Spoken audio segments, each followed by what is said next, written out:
Bienvenue sur votre chaîne préférée Afrique Actu 24. Abonnez à la chaîne. Et sans plus attendre, nous nous rendons au Palais de la République où s'est tenu aujourd'hui le Conseil des ministres présidé par le chef de l'État et la lecture du communiqué ce soir. C'est avec Mariama Dramé. Bonsoir Mariama. Bonsoir Adama, bonsoir à tous. Le Conseil des ministres s'est tenu le mercredi 12 novembre 2025 sous la présidence de son Excellence Bassirou Diomaye Diakhar Faye, président de la République. Au titre de la communication du président de la République, le chef de l'État a fait une communication portant sur les points suivants. Célébration de la journée des forces armées. Le président de la République a introduit sa communication avec la tenue le 10 novembre 2025 sous sa présidence de la journée des forces armées sur le thème « Les forces armées partenaires des JOJ Dakar 2026 ». À cet égard, il félicite le ministre des Forces armées, le chef d'état-major général des armées, le haut commandant de la gendarmerie nationale et directeur de la justice militaire, les officiers, sous-officiers et militaires du rang pour l'exemplarité de leur engagement et la bonne organisation des célébrations de cette journée. Après avoir magnifié le travail des forces armées qui servent l'intérêt national avec courage et professionnalisme, sacralisant le lien armée-nation, il réitère son engagement à renforcer l'effort de défense et à améliorer leurs conditions de recrutement, de formation, de préparation et d'équipement. Il les engage en outre à accentuer la mise en œuvre cohérente, adaptée et efficiente de leur plan de modernisation. Rappelant son attachement au développement de l'industrie militaire nationale à travers la promotion de l'innovation technologique, il exprime sa satisfaction relativement à la distinction des premiers lauréats du prix du président de la République pour l'innovation technologique et industrielle à vocation militaire et paramilitaire. Dans ce sillage, il demande au ministre des Forces armées d'accélérer le déploiement d'un plan stratégique de développement de l'industrie militaire et de l'innovation en matière de défense et de sécurité. Dans l'optique de transformation en profondeur de la politique des doctrines de défense et de sécurité du Sénégal, avec deux principes directeurs majeurs, la consolidation de notre souveraineté et la protection des intérêts nationaux. Nouvelle doctrine de gouvernance des ressources minières, le chef de l'État informe le Conseil qu'il a présidé le 4 novembre 2025 la cérémonie d'ouverture de la 8e édition du Salon international des mines et félicite le ministre de l'Énergie, du Pétrole et des Mines et ses équipes pour le succès de son organisation.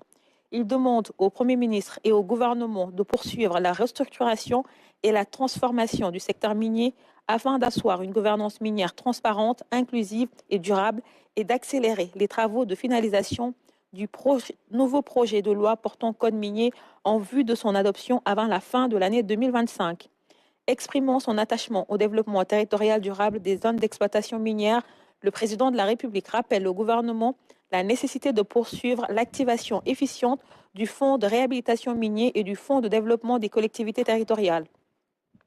Il souligne l'importance qu'il accorde au renforcement de la transformation locale de nos ressources minières et à la consolidation d'une industrie minière dynamique, fer de lance de la stratégie industrielle du Sénégal. À cet égard, il rappelle au Premier ministre l'urgence de programmer le lancement du nouveau pôle industriel minier de la région de Matam autour d'une meilleure valorisation des phosphates de Ndendori. Il instruit également le ministre en charge des mines de veiller à l'exploitation optimale des ressources aurifères nationales avec la mise en place effective d'un comptoir national de commercialisation de l'or, impératif de souveraineté. Il indique enfin au gouvernement la nécessité de veiller à la maîtrise stratégique de l'actionnariat de l'État dans les entreprises minières privées, d'accélérer la restructuration des sociétés publiques à l'instar de la Semicène et de la Miferso, d'actualiser régulièrement la cartographie des ressources minières et d'assurer une veille permanente sur l'ouverture et la gestion concertée des carrières. Lancement de la campagne de commercialisation agricole et rôle de l'agriculture dans la relance de l'économie nationale. Considérant que la campagne de commercialisation agricole reste un moment fort de la vie économique et sociale nationale, le chef de l'État rappelle au gouvernement l'urgence de prendre toutes les dispositions techniques, administratives et financières en vue du lancement, avant la fin du mois de novembre 2025, de la campagne de commercialisation agricole. Il demande en outre d'accélérer la relance de la production industrielle de la Sonacos et des autres huiliers privés. Enfin, il rappelle l'intérêt qu'il accorde à la préservation du positionnement historique du Sénégal en matière de développement de l'industrie sucrière. Prise en charge optimale des personnes vivant avec un handicap, le président de la République estime que l'inclusion sociale doit être au cœur des politiques publiques. À cet effet, il demande au gouvernement d'engager les voies et moyens d'améliorer en permanence la situation des personnes vivant avec un handicap de veiller à leur insertion adéquate par l'entrepreneuriat et l'emploi notamment, et de renforcer leurs dispositifs d'accompagnement afin de promouvoir leurs initiatives et activités génératrices de revenus, ainsi que leur recrutement selon des modalités spéciales dans la fonction publique et dans les entreprises.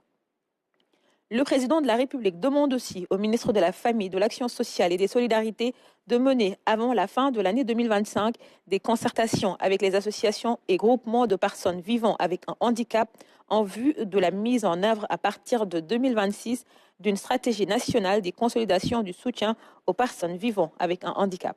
Au titre des communications des ministres. Le ministre de l'Énergie, du Pétrole et des Mines a fait une communication sur le développement de l'énergie nucléaire au Sénégal. Le ministre de la Microfinance et de l'Économie sociale et solidaire a présenté pour le compte de Madame le ministre de la Jeunesse et des Sports une communication portant sur la stratégie d'inclusion sociale et d'équité territoriale des Jeux olympiques de la jeunesse JOJ Dakar 2026. Au titre des textes législatifs et réglementaires. Le Conseil a examiné et adopté le projet de loi portant code de la publicité, le projet de décret portant création et fixant les règles d'organisation et de fonctionnement du Conseil consultatif des jeunes du Sénégal, CCJS. Au titre des mesures individuelles.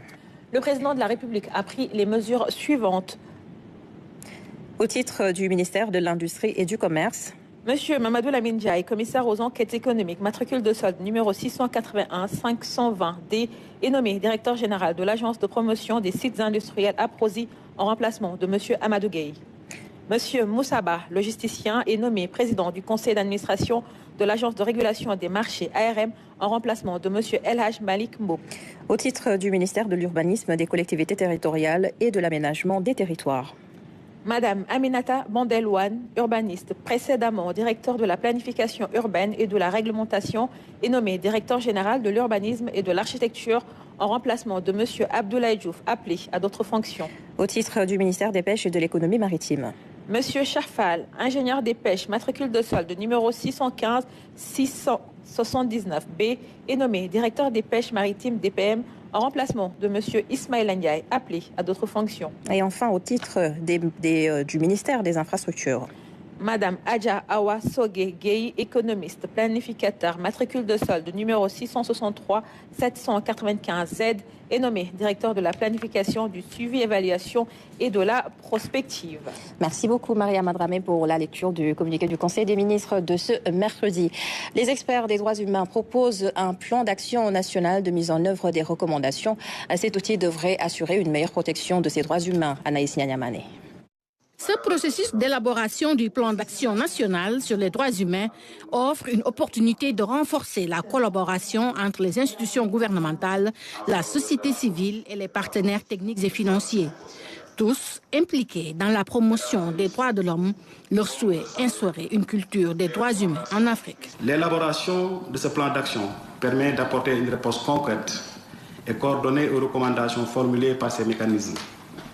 C'est un outil stratégique et opérationnel permettant d'assurer la cohérence entre nos engagements internationaux et nos politiques nationales en matière de respect des droits humains.